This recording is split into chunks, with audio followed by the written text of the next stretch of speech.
NT Ramarao గారి మనవుడిగా, చంద్రబాబు నాయుడు గారి తనయుడిగా రామారావు గారు ఎంతకాలం అయితే ప్రజల్లో 8 సంవత్సరాల పరిపాలన చేశారు, అంతకు మించి చంద్రబాబు నాయుడు గారు చేశారు మీ తండ్రి గారు.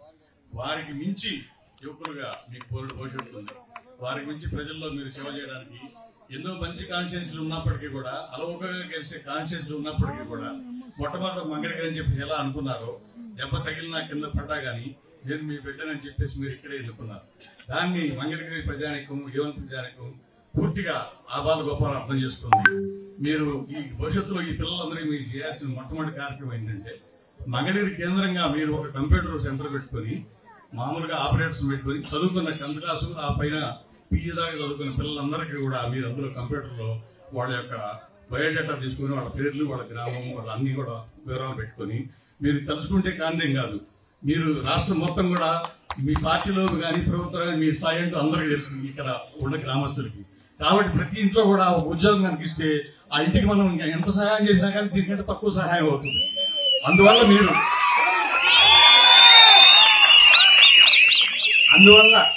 అందువల్ల మీరు ప్రతి ఇంట్లో కూడా ఒక పండుగ చేసుకోవాలంటే, మా అబ్బాయి ఉద్యోగం చేస్తున్నాడు, వాడికి పెళ్లి అవుతుంది, వాడు కూడా ఉద్యోగం రాదు, పెళ్లి చేసుకోమంటే నాకెందుకమ్మా, మీ దగ్గర డబ్బులు తీసుకోవాలా, నాకు ఇంకో భార్య ఎందుకు అనే పరిస్థితి ఉన్నది.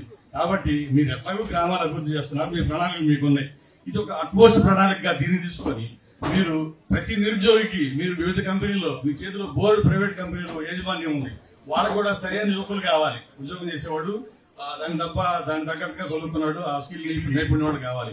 మీ మాట ఒక వారధిగా మనకు వస్తుంది ఈ పిల్లకాయలకి. సో మీరు మంగళగిరిని మీరు వదిలిపెట్టకుండా ఆశాంతం మీరు 40-50 ఏళ్ల పాటు మీరు ప్రజలు సేవ చేసి కాన్స్టిట్యూన్సీ గా మీకు ఉండిపోద్ది. అసలు మీరు తిరగక్కర్లేదు భవిష్యత్తులో కాన్స్టిట్యూన్సీకి.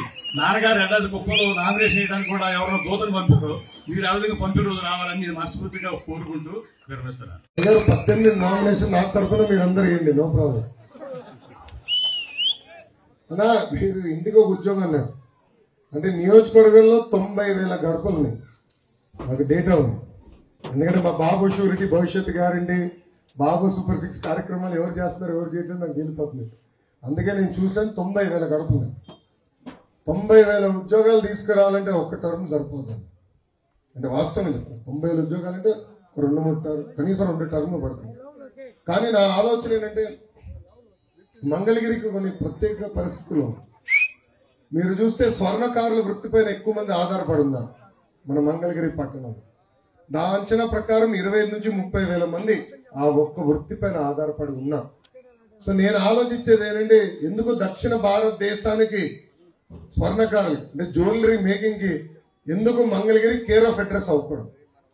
అంటే కొత్త టెక్నాలజీ తీసుకురావచ్చు, కొత్త డిజైన్ తీసుకురావచ్చు, అది తయారు చేసే పరిశ్రమలు తీసుకొచ్చి ఇక్కడ కొత్తగా ఒక 30 నుంచి 40,000 ఉద్యోగాలు క్రియేట్ చేయొచ్చిన ఆలోచనలు నేను ఉన్నా. దానికి ఒక 50 నుంచి 100 ఎకరాలు ఒక సెజ్ రూపంలో ఏర్పాటు చేయాలనేది ఒక ఆలోచనలు ఉన్నా. అది మొదటి. రెండోది, మంగళగిరి అనేది రాష్ట్రం నడిబొడ్డున ఉంది. కాంటినెంటల్ కాఫీ ఉంది, కోకోకోలా ఫ్యాక్టరీ ఉంది. మంగళగిరి పట్టణంలో నేను ఐటీ శాఖ మంత్రి ఉన్నప్పుడు ఐటీ పరిశ్రమలు కూడా కొన్ని తీసుకొచ్చాం. సో మంచి అవకాశం ఉంది మంగళగిరి అభివృద్ధి చెందేదానికి, పరిశ్రమలు తీసుకొచ్చేదానికి. తప్పనిసరిగా మొదట్లో నేను హామీ ఇచ్చాను, మంగళగిరి నియోజకవర్గానికి పరిశ్రమలు పెట్టుబడులు తీసుకొస్తా, పిల్లలకు ఉద్యోగాలు ఉపాధి కల్పించే బాధ్యత నేను తీసుకుంటాను. కానీ దయచేసి ఎన్ని ఉద్యోగాలు ఎప్పుడు కల్లాలంటే కొంచెం నాకు ప్రణాళిక ప్రిపేర్ చేయాలి. అధికారులకు వచ్చిందా తప్పనిసరిగా చేస్తా, స్వర్ణకారులకు వచ్చి ఒక ఆలోచనతో ఉన్నా, చేనేత సోదరులు కూడా ఆదుకోవాలని ఒక లక్ష్యంతో ఉన్నా.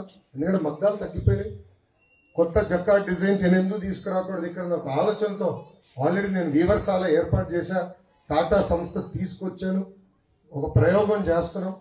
రైతులకు వచ్చి గల మన పసుపు కానీ మిరప ప్రపంచంతో ఫేమస్. ఈరోజు సిఐ కన్ఫెడరేట్ ఇండియన్ ఇండస్ట్రీస్ వాళ్ళు వస్తే వాళ్ళకి చెప్పారు, కేరళ నుంచి కొన్ని పరిశ్రమలు ఇక్కడ తీసుకురండి అబ్బా, మా పసుపు మిరప చాలా బాగుంటుంది, ప్రాసెసింగ్ అంతా ఇక్కడే చేసుకోండి అని చెప్పాను. వాళ్ళు కూడా అనుకూలంగా స్పందించారు. రేపు మన అధికారంలోకి వచ్చిన తర్వాత ప్రాసెసింగ్ ఎందుకు ఇక్కడ చేయకూడదు అనే ఆలోచనతో మేము ఉన్నాము. తప్పనిసరిగా రైతులు కూడా ఇది అనుసంధానం చేస్తాం. మెరుగైన పంట అంటే ఆల్రెడీ నాకన్నా మీకే బాగా తెలుసు ఏ పంట వేయాలి ఏది వేయకూడదు, కానీ నా వంతుకు నేను సూచనలు ఇస్తాను. టెక్నాలజీ తీసుకొద్దాం, దేశానికి కాదు ప్రపంచానికి కావాల్సిన పంట మనం ఎందుకు వేయకూడదు అనేది నేను ఆలోచిస్తున్నాను. తప్పనిసరిగా రైతులను ఆదుకుని ఇంటిగ్రేషన్ అంటే చిన్న చిన్న పరిశ్రమలు తీసుకొస్తే వాల్యుయేషన్ చేస్తారు, దానివల్ల రైతులకు ఆదాయం పెరిగేదానికి అవకాశం ఉంది. ఆ ఆలోచనలో కూడా నేను ఉన్నాను. బట్ ఎస్, ఉద్యోగాలు కల్పిస్తానేది మా లక్ష్యం.